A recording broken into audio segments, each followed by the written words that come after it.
Welcome to Let's Talk Sports in South Jersey. Everything is quiet in the sports world.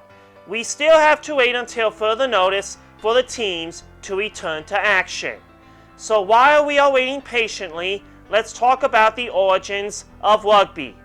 Rugby is a collective name for the team sports of rugby league and rugby union, as well as the earlier forms of football from which both games evolved. Canadian football and, to a lesser extent, American football were also broadly considered forms of rugby football, but are seldom now referred to as such. Rugby football started about 1845 at Rugby School in Rugby, Warwickshire, England, although forms of football in which the ball was carried and tossed date to medieval times. Rugby split into two sports in 1895, when 21 clubs split from the Rugby Football Union to form the Northern Rugby Football Union, later renamed the Rugby Football League in 1922 in the George Hotel, Huddersfield, over broken time payments to players who took time off from work to play the sport, thus making Rugby League the first code to turn professional and pay players. Rugby Union turned professional 100 years later in 1995, following the 1995 Rugby World Cup in South Africa. The respective world governing bodies are World Rugby and the Rugby League International Federation. Rugby football was one of many versions of football played at English public schools in the 19th century. Although Rugby League initially used rugby union rules, they are now wholly separate sports. In addition to these two codes, both American and Canadian football evolved from rugby football in the beginning of the 20th century. Let's hope rugby starts up soon.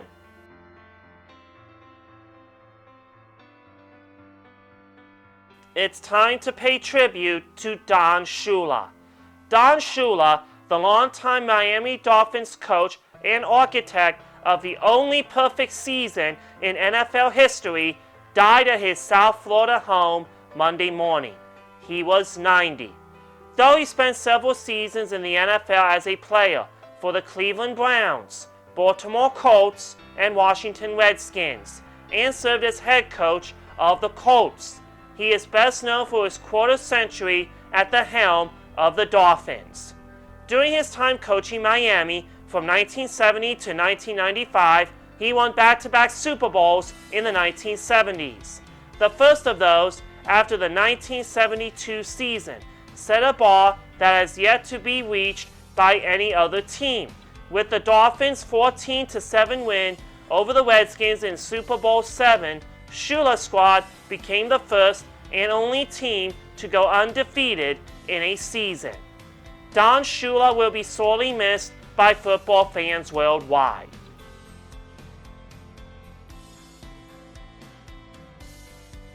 Now let's talk about Andy Dalton.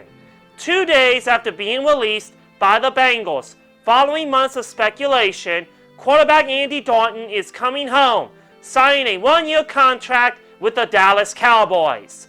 He is a native of Katy, Texas, is guaranteed $3 million, and that the deal is worth up to $7 million. Dalton's decision to shun other perceived opportunities elsewhere, for example, with the New England Patriots or the Jacksonville Jaguars, to join a team with an established starter in Dak Prescott, certainly raises eyebrows, especially considering that Prescott is still in the middle of ongoing contract negotiations with the Cowboys front office. He gets to fulfill a desire to return to his home state, and the Cowboys march into next season with a strong backup in case of injury. Welcome to Dallas, Andy!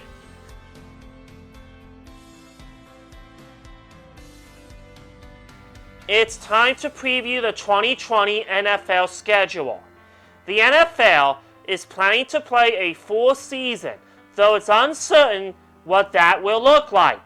League spokesman Brian McCarthy said Thursday that since January, the 2020 schedule was intended for release after the draft, with the date for the kickoff game Thursday, September 10th, concluding with Super Bowl on February 7th in Tampa. But the league is planning several contingencies because of the coronavirus pandemic that could lead to everything from a delayed start to a late winter Super Bowl. If the season needs to be pushed back or the regular season has to be adjusted, the NFL Players Union would have to approve. The league and the Players Association reached a new labor agreement in March that carries through the 2030 season.